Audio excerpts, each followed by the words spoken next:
Et salut tout le monde, j'espère que vous allez bien.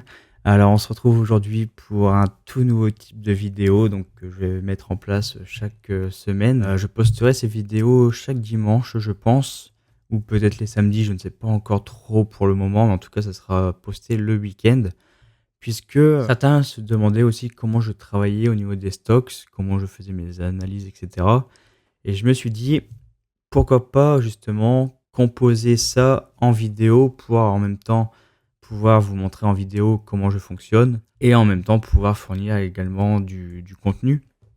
Donc je me suis dit que c'était plutôt quelque chose de gagnant-gagnant et je me suis dit au moins ça permettra aussi pour les gens d'avoir un accès directement en vidéo sur ce que je fais et de pouvoir mieux comprendre aussi l'idée derrière. Donc pour ces vidéos, ça sera tout simplement de la recherche sur les actions, comprendre un peu comment je fonctionne, comment j'analyse mes actions et quelles sont les actions que j'utilise. Enfin bref, on va on va détailler ça plus en profondeur par la suite dans la vidéo, mais ce sera tout simplement une vidéo où je vais analyser avec vous les actions de mes screeners, donc j'en parlerai juste après, et voir un peu concernant du coup dès l'ouverture des marchés, là où je pourrais prendre des positions du coup, et vous pourrez retrouver également toutes ces positions dans le Discord, puisque si vous n'y êtes pas encore, vous pouvez avoir accès donc dans le Discord tout simplement au channel Blue Trades. Donc c'est tout simplement toutes les positions que je prends sur les marchés, donc en totale transparence. Donc vous aurez un accès également à tout ce que je fais. Donc pour commencer, je vais faire tout simplement déjà une petite présentation vraiment des stratégies que j'emploie.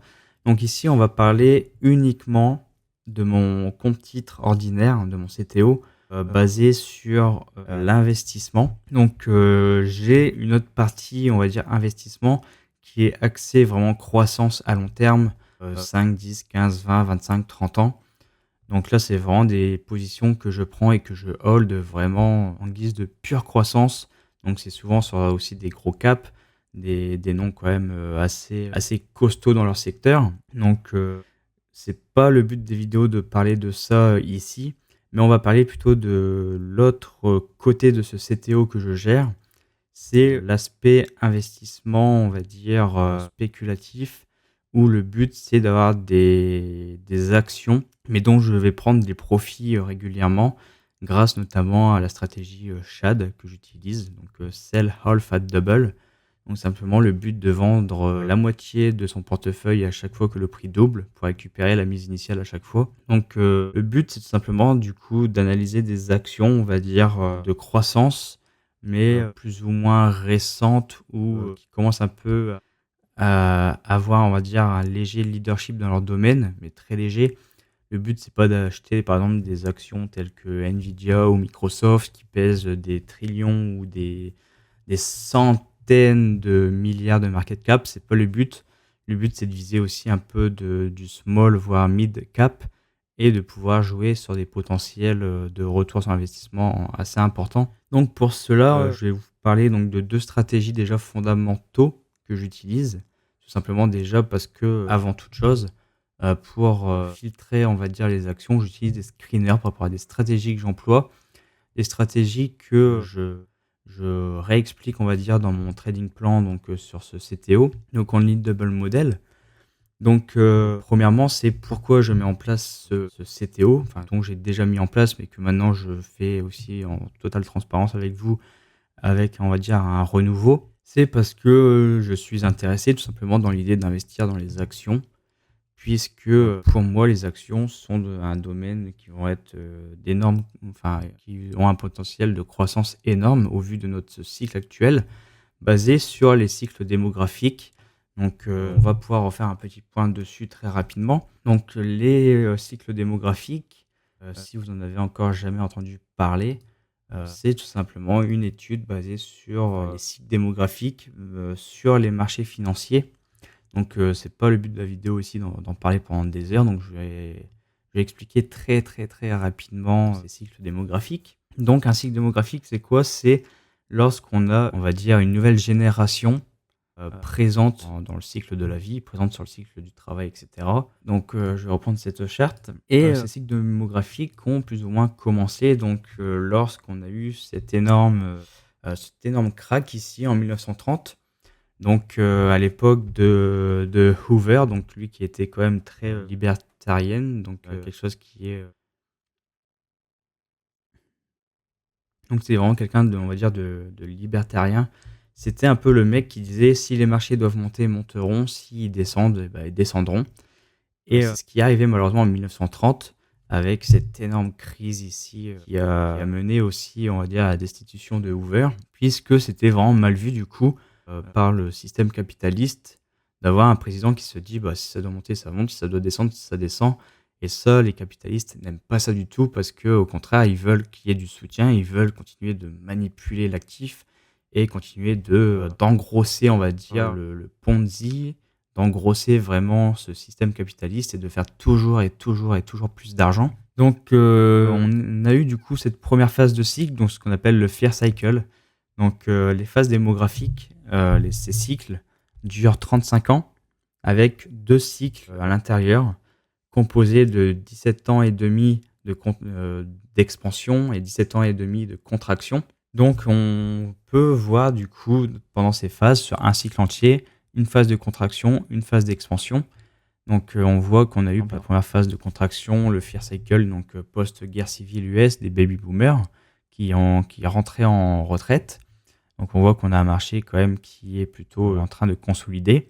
Et justement, pour aider à cette consolidation du marché, pour faire en sorte de maintenir le marché et d'éviter qu'il se casse la gueule, eh ben, il faut se demander déjà dans un premier temps avec quelle unité est mesuré donc les marchés financiers. Et les marchés financiers sont mesurés en US dollars.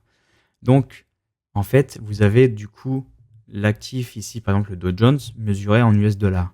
Si le Dow Jones commence à être en difficulté, eh bien, comment faire pour essayer de maintenir le prix? Bah, ça va être en jouant du coup sur la valuation du dollar qui va pouvoir aider à maintenir ce prix. Donc en fait, c'est tout un schéma où on va essayer de toujours et toujours plus d'évaluer la valeur du dollar pour aider les marchés financiers, par exemple, dans lesquels ils sont mesurés en dollars, pour les aider à se maintenir, voire même à prendre de la valeur. Donc cette première phase de Fear Cycle a été notamment marquée par cette phase de la Gold Reserve Act. Donc je ne vais pas forcément éparpiller sur toutes ces explications, on pourra refaire ça dans une prochaine vidéo. Donc le Gold Reserve Act, qui a été la phase où on a permis d'aider les marchés à éviter de trop se casser la gueule. Puis on a eu cette phase ici, cette période où après ces 17 ans ces 17 ans et demi de contraction, on a eu ensuite la phase d'expansion, donc c'était tout simplement ce nouveau grid cycle, donc post Deuxième Guerre mondiale de la Greatest Generation, donc le gros boom de cette génération. Ensuite, au bout de 17 ans et demi de phase d'expansion, on est entré dans une nouvelle phase de Fear Cycle, donc la Greatest Generation qui a eu son boom rentre maintenant en retraite. Donc on a une démographie qui se fait vieille, une démographie qui n'est plus, on va dire, apte à créer de la nouvelle croissance. Donc on a un marché et on va dire une société qui va aussi ça va se ressentir au niveau de la société que, on va dire, la population se vieillit, rentre en retraite. On ne crée plus forcément énormément de valeur. Il y a beaucoup moins de jeunes sur le marché du travail, etc. Donc il faut attendre la prochaine génération. Et du coup, on a tout simplement cette génération ici qui est entrée en retraite. Et pour aider les marchés à se stabiliser, c'était la période de Nixon où on a mis fin à Bretton Woods. Donc vous savez, l'or étalon. Donc, où on va se dire du coup, ok, on met fin à l'or étalon. Donc, ou l'étalon or, comme d'autres l'appellent. C'est un peu pareil. Donc l'étalon or, c'était tout simplement un système monétaire où justement l'unité monétaire est définie en référence à un poids fixe en or. Et du coup, en fait, chaque monnaie nationale était convertible en or. Donc, pour pouvoir garantir cette convertibilité, toute la quantité de monnaie qui était émise par les banques centrales était limitée strictement à ce qu'ils possédaient en or. Et on s'est dit, OK, il faut qu'on arrête d'utiliser ce système monétaire et qu'on se dise, OK, maintenant, ça va être tout simplement basé sur le dollar. Et comme ça, le dollar, nous, on peut le créer à l'infini, on peut le dévaluer et on peut continuer de jouer comme on veut en fait avec l'impression de monnaie, et cetera. Donc la fin de Bretton Woods a permis notamment donc dans cette phase-là à maintenir le marché, à continuer de dévaluer énormément le dollar pour pouvoir maintenir cette charte, enfin maintenir les prix des indices boursiers. Puis est arrivée donc la génération baby boomer de la Deuxième Guerre mondiale. Donc ces jeunes qui étaient ici, qui avaient peut-être en phase d'adolescence, c'est une nouvelle génération qui a pu rentrer dans le marché du travail. Et on a eu cette phase donc, de grid cycle, donc basée donc, sur cette génération, qui ensuite, comme la précédente, est ensuite rentrée en retraite. Donc pareil, on a eu des moments de fortes difficultés financières et notamment dans la société, donc les crises par exemple de la crise Internet, la crise des subprimes. Et pour maintenir les marchés et pour les aider à ne pas se casser la gueule, on a créé un nouveau système, un nouveau levier qu'on va appeler du coup maintenant le quantitative easing, donc où on va pouvoir continuer d'imprimer énormément d'argent, à le faire couler dans les marchés, etc., pour aider les marchés à être soutenus, à ne pas se casser la gueule. Donc cette nouvelle phase de Fear Cycle a été soutenue par ce QE et puis l'accumulation de dettes afin de faire en sorte que les marchés ne se cassent pas trop la figure et continuent de se maintenir. Et maintenant, on est dans cette nouvelle phase de grid cycle basée sur notre génération actuelle, c'est les millennials. Donc, où actuellement on est parti pour 17 ans et demi de croissance depuis 2017. Donc, on peut estimer que cette phase de croissance sur le marché des actions, des indices boursiers, etc., va durer encore maintenant une dizaine d'années avant de prendre fin dans les environs de 2034-2035, enfin plus proche de début 2035, où on risque d'avoir peut-être potentiellement un top dans cette période-là, donc où on peut encore profiter pendant 10 ans d'un marché très haussier avant de voir cette génération donc rentrer en retraite et avoir, on va dire, un nouveau plan d'action de la part de nos élites capitalistes pour faire en sorte que le marché se maintienne d'autant plus. Et du coup, cette phase de contraction qu'on aura ensuite de Fear Cycle durera elle aussi 17 ans et demi comme toutes les autres.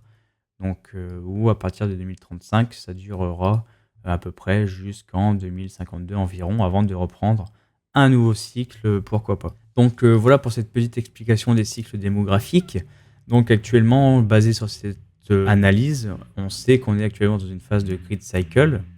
Et mon but, c'est tout simplement de pouvoir spéculer aussi sur les actions, vu qu'on est dans un cycle où on est propice à l'appréciation des prix, à l'augmentation des prix sur les actions, des stocks, etc., enfin, des indices. Et moi, je vais tout simplement chercher aussi à naviguer avec ce flow, à naviguer avec la tendance et me faciliter la tâche pour me créer davantage de capital grâce à cette stratégie. Donc, basé sur ça, donc je vais tout simplement avoir dans un premier temps des critères dans lesquels non, c'est pas du tout. C'est des critères dans lesquels je veux me focus particulièrement.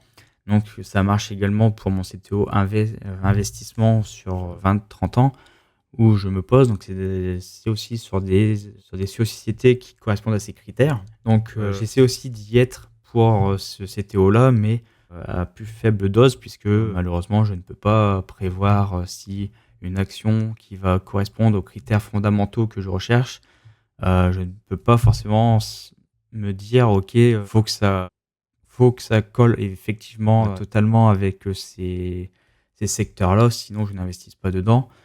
Mais si je me dis ça, en fait, j'investis quasiment plus en fait dans les marchés. Donc ça marche surtout plutôt dans mon côté investissement long terme, dans vraiment les secteurs que j'apprécie, dans lesquels je veux me focus pour ce cycle.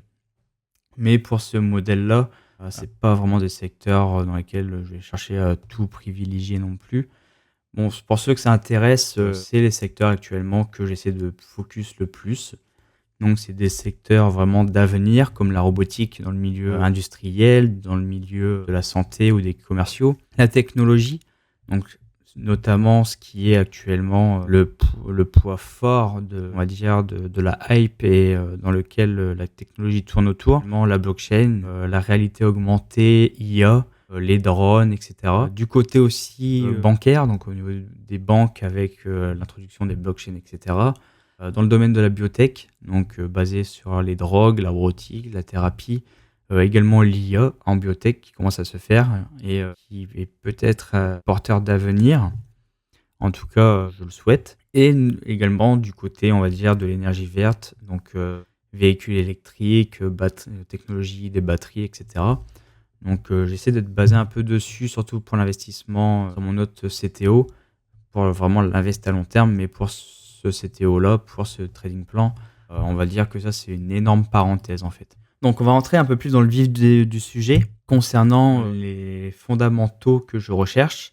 Donc j'utilise deux stratégies fondamentales pour filtrer les actions.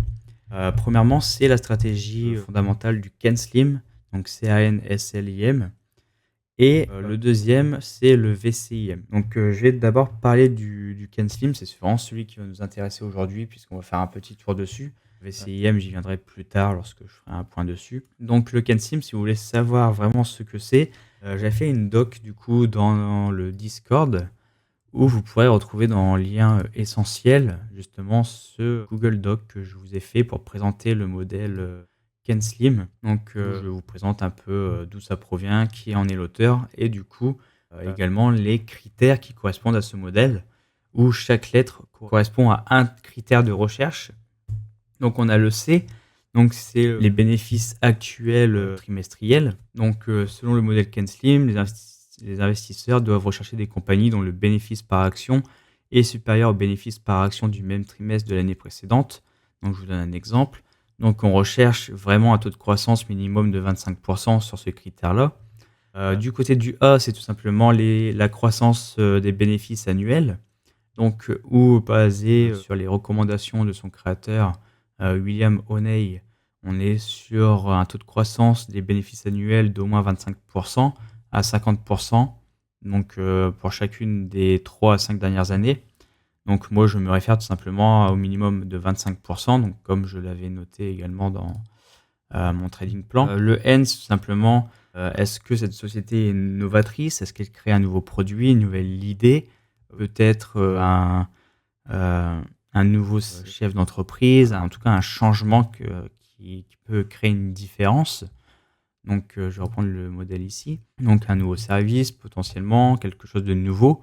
L'exemple le plus connu, basé tout simplement sur l'histoire et notamment du côté du CanSlim, c'est l'exemple de McDo, puisque McDo a créé quelque chose de nouveau, quelque chose de révolutionnaire. C'est tout simplement les anciennes McDo, la franchise. Et on a pu remarquer que du coup, entre 1967 et 1971, McDo avait enregistré une croissance de 1100% de bénéfices, de croissance en termes de prix sur l'année. Donc, ouais, McDonald's est arrivé et s'est imposé dans un nouveau domaine qui est celle du fast-food, de la restauration rapide. Et ça a été une énorme réussite. Et McDonald's à l'époque était simplement, on va dire, un élu, était une action en tout cas qui était apte à cocher toutes les cases du CanSlim à l'époque.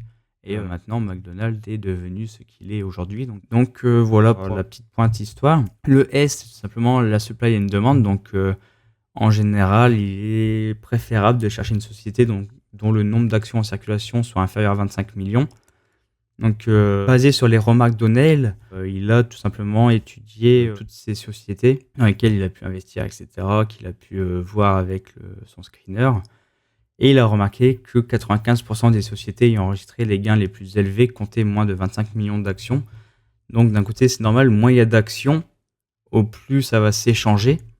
Donc, au plus on peut avoir une plus grosse hausse de prix facilement, vu qu'il y a moins d'actions en circulation. De mon côté, c'est aussi alors moi, je vais en parler après, puisqu'il y a certains éléments que, on va dire, je mets un peu entre parenthèses. Par exemple, surtout le L, Market Leadership.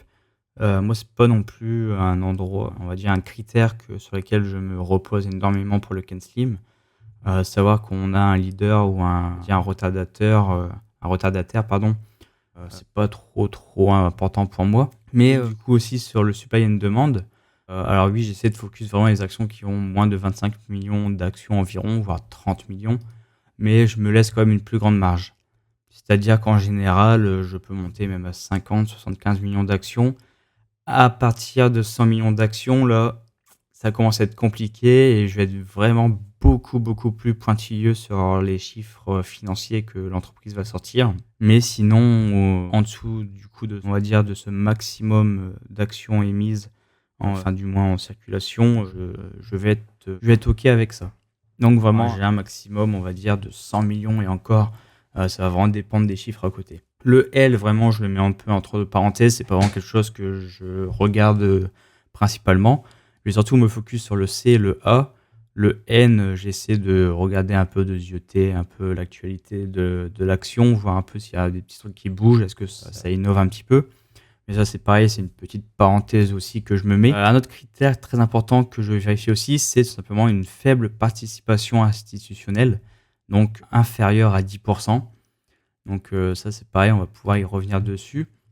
Pourquoi? Donc c'est-à-dire que les institutions financières, les institutionnels, eux vont posséder d'énormes moyens financiers en fait pour pouvoir investir. Et du coup, le but du CanSlim, c'est d'être présent avant eux. Parce que si ensuite une institution découvre cette action et décide de placer plusieurs millions de dollars dedans, bah vous comprenez que plusieurs millions de dollars, ça peut faire quand même assez vite bouger le prix de l'action. Et dans ce cas-là, en fait, je vais profiter de ce mouvement de prix pour espérer peut-être avoir un prix qui double.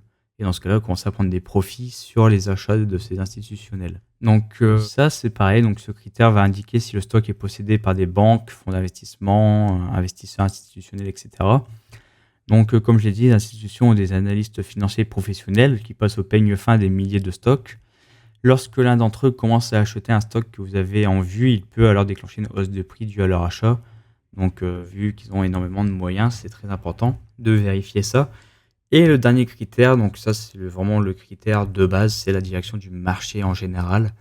Donc moi je me fie par rapport à l'analyse du coup des cycles démographiques et du coup de ce flow dans lequel, avec ce grid cycle que j'essaie de suivre. On est dans un cycle vraiment haussier, donc la direction est haussière sur le marché en général. Donc là ici on coche déjà la case pour le CanSlim, c'est la direction du marché. Donc quand on choisit une action, c'est bien d'avoir aussi le marché en général est haussier, parce que s'il est baissier, votre action aura beaucoup plus de mal aussi à prendre en valeur, forcément. Donc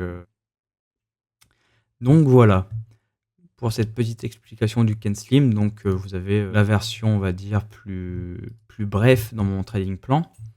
Et on a ensuite le VCIM, donc ça j'en parlerai vraiment plus tard.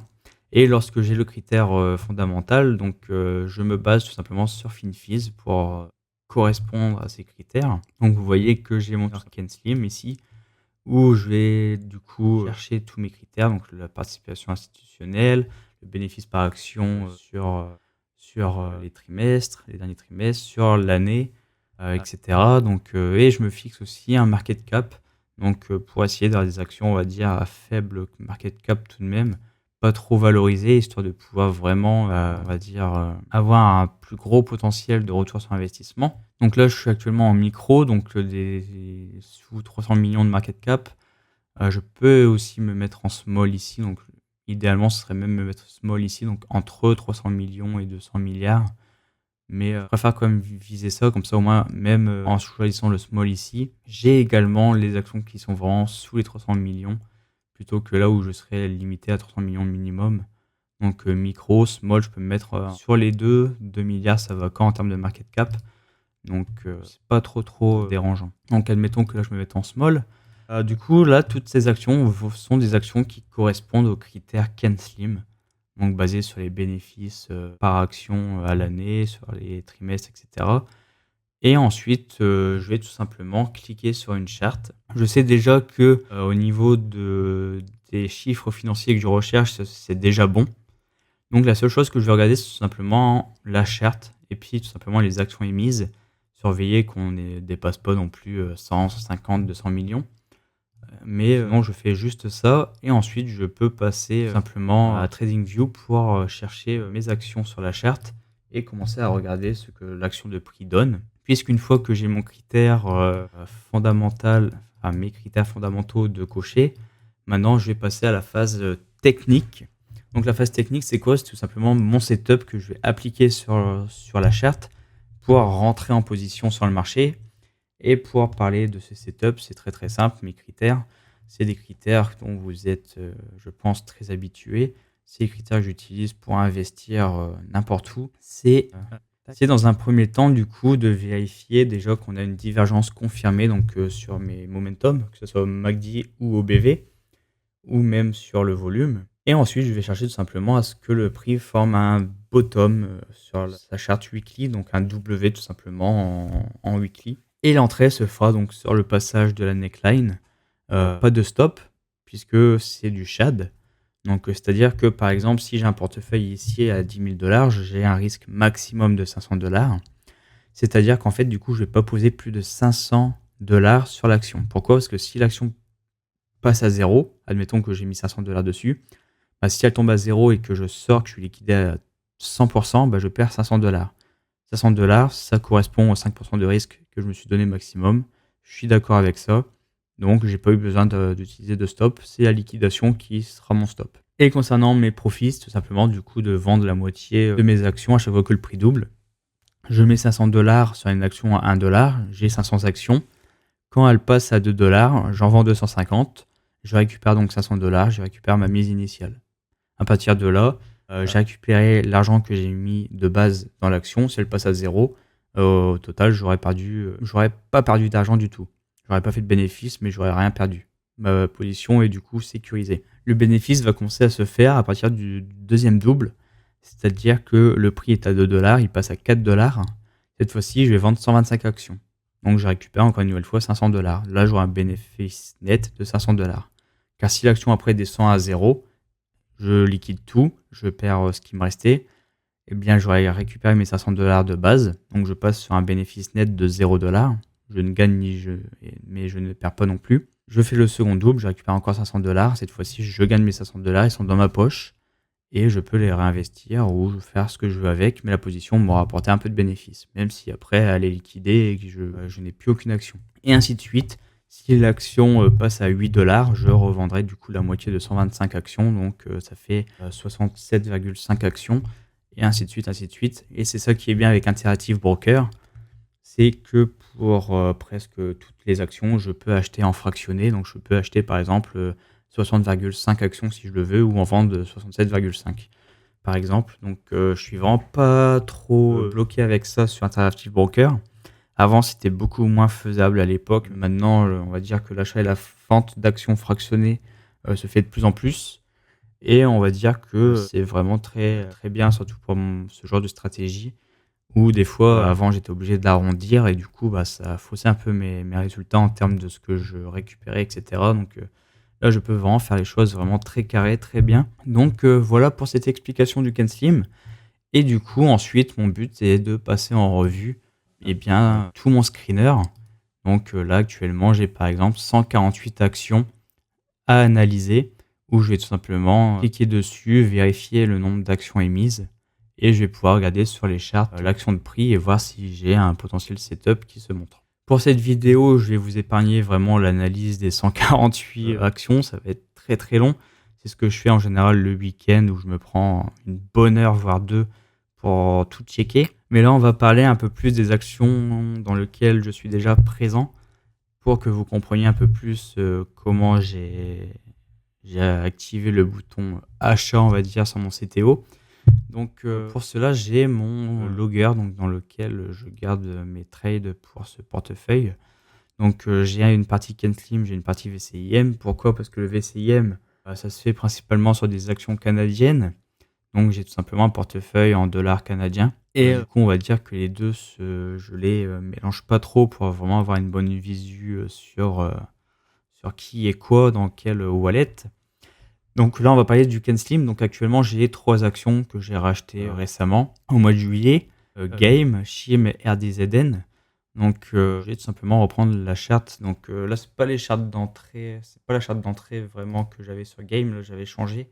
Mais en gros, sur Game, j'étais rentré par ici, donc juste avant ce gros pump. Donc je peux peut-être retrouver les dates exactes sur Interactive Broker. Il faut que je me connecte. Est-ce que ça va me laisser me connecter?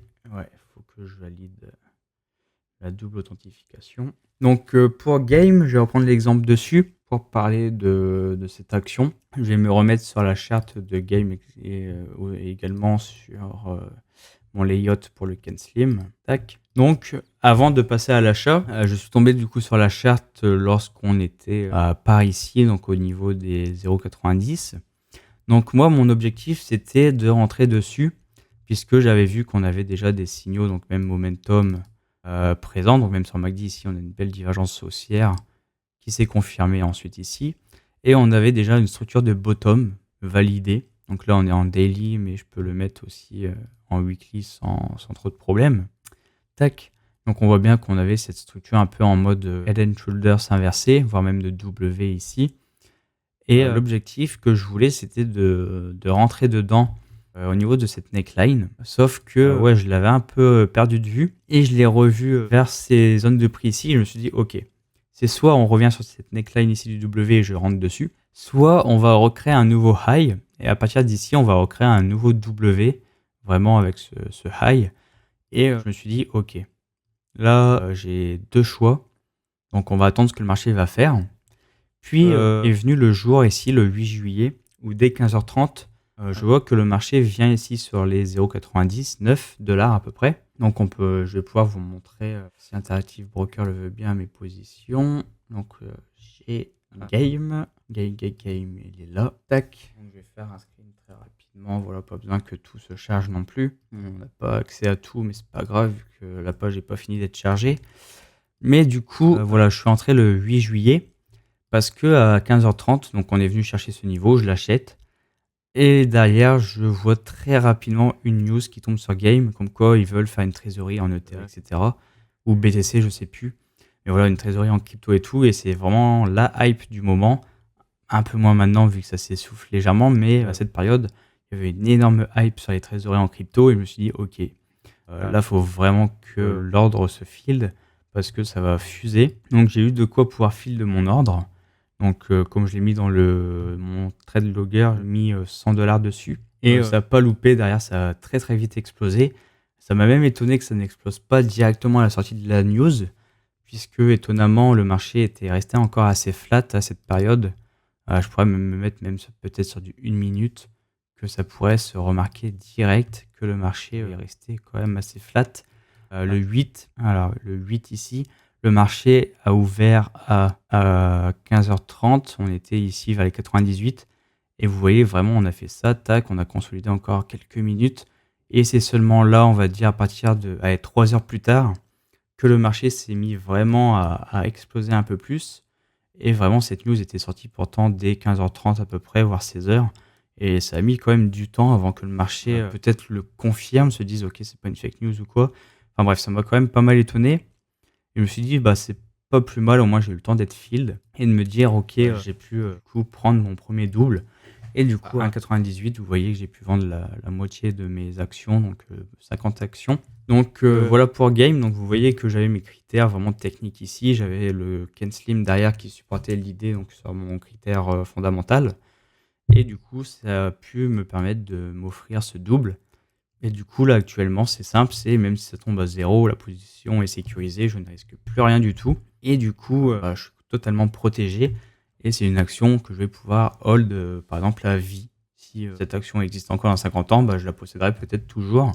Et peut-être que je continuerai de vendre des fractions d'actions à des doubles, à des prix plus hauts, si cette action continue de prendre de la valeur, par exemple. Donc on pourrait faire le même jeu avec Shim.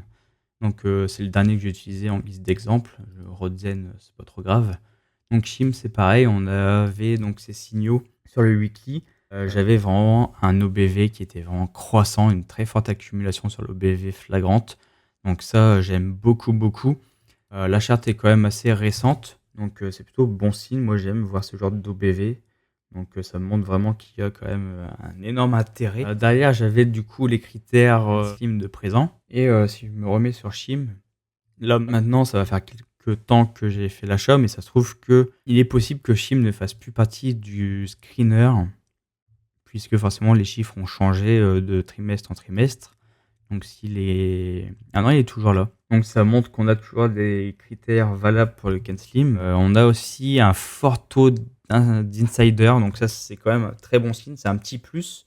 C'est que je me dis, ok, là, on a 90% de participation d'insider. Donc si les insiders sont impliqués dans leur action, en possèdent autant, c'est peut-être pas pour rien, c'est qu'ils doivent savoir quelque chose, et ils doivent se dire ok, là en fait il va se passer un truc, l'action va prendre en valeur et nous on va en profiter, c'est le but d'un insider, c'est du conflit d'intérêt. Donc là c'est plutôt même bon signe d'avoir autant d'insiders, mais c'est un petit plus, c'est pas un truc qu'on recherche en Ken. Derrière on a 35 millions d'actions en circulation.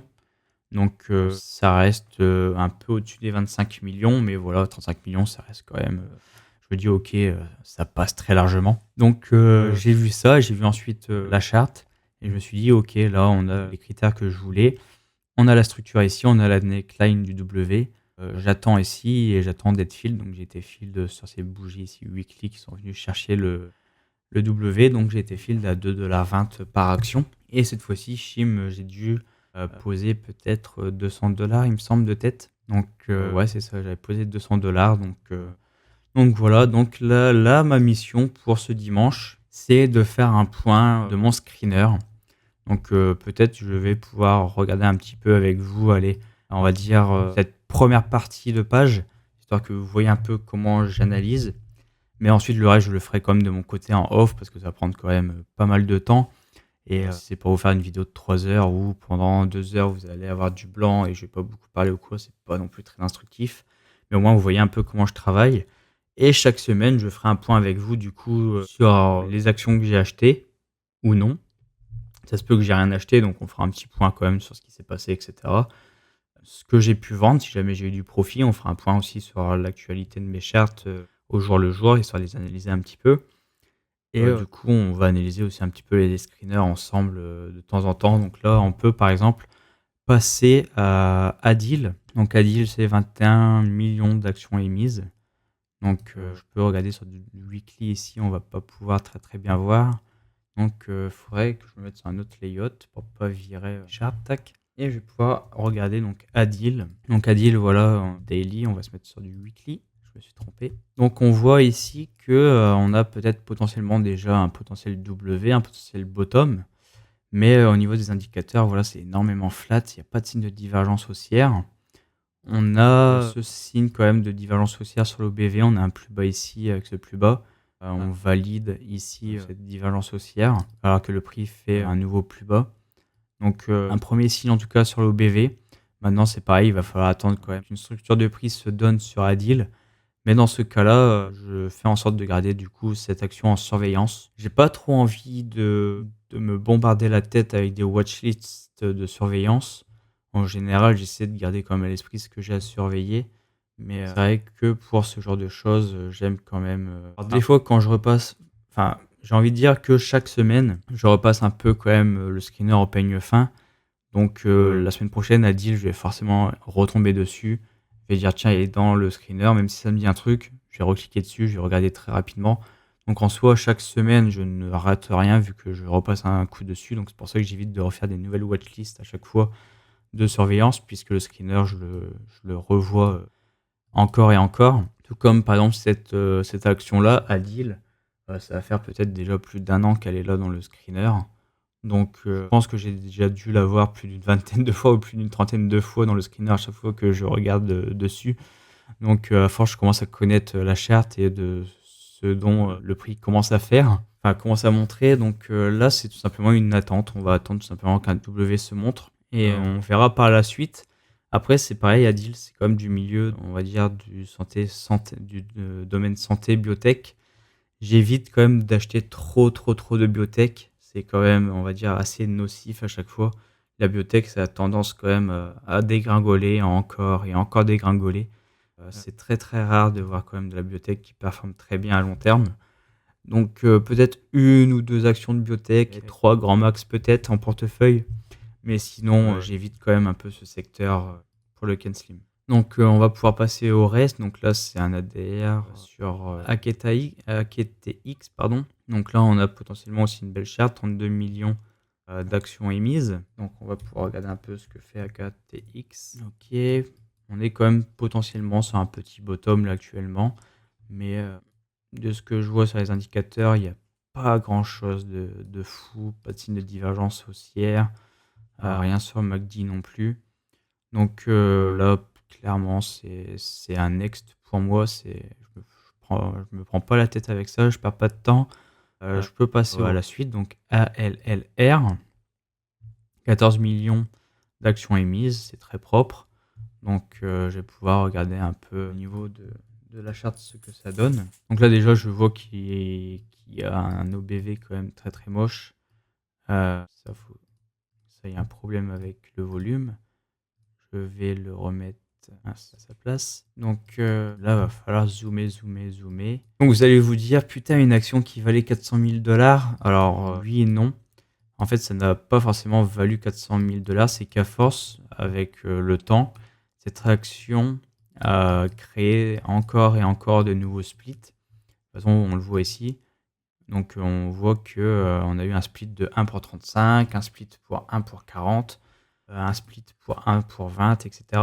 Donc c'est aussi le piège avec les biotech, c'est que pour continuer d'être coté sur le Nasdaq, il y a un prix de référence de 1 $ à maintenir. C'est-à-dire que, il me semble, si c'est encore valable, si c'est encore cette règle-là, si vous passez plus de 30 jours de cotation sous les 1 $, vous n'êtes plus éligible sur le Nasdaq et vous pouvez être délisté. Donc quand une action reste trop longtemps sous 1 $, on peut s'attendre à ce qu'on ait peut-être un petit mouvement d'achat sauvage pour faire remonter le prix.